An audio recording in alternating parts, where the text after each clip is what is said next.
The Senate Committee on Accountability of Public Officers and Investigations is set to conduct an inquiry over the DENR's decision to revoke a housing deal within Masungi Geo Reserve. For more details, we have mobile journalist Merimon Reyes.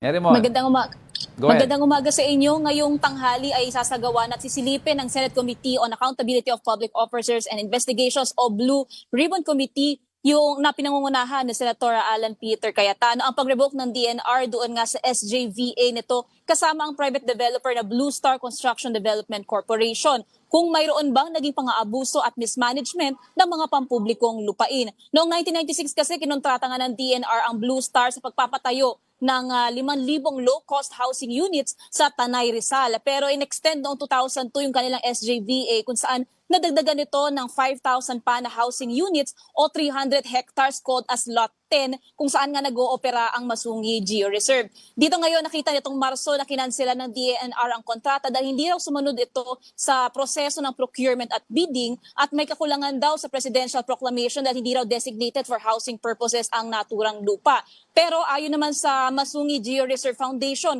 hindi naman daw ginawa ng DENR ang kanilang end of the contract. Kasama na rito yung pagpapaalis sa mga illegal occupants at tuksain ang mga land grabbers na nakita. Matatandaan ang Masungi Geo Reserve sa Rizal ay isang protected area na kilala sa mga prehistoric limestone formations, kagubatan at mayaman na biodiversity. Inaasahan dadalo ngayong araw ang katawan ng Masungi Geo Reserve Foundation. Kasama na dito siguro si co-founder Billy Dumaliang na nagsasabing matagal na raw silang humihingi ng dialogo sa DNR, ang Blue Star Corporation at maging ang Department of Environment and Natural Resources na sina Secretary Tony Yulo Loizaga at iba pang stakeholders. Balik sa inyo.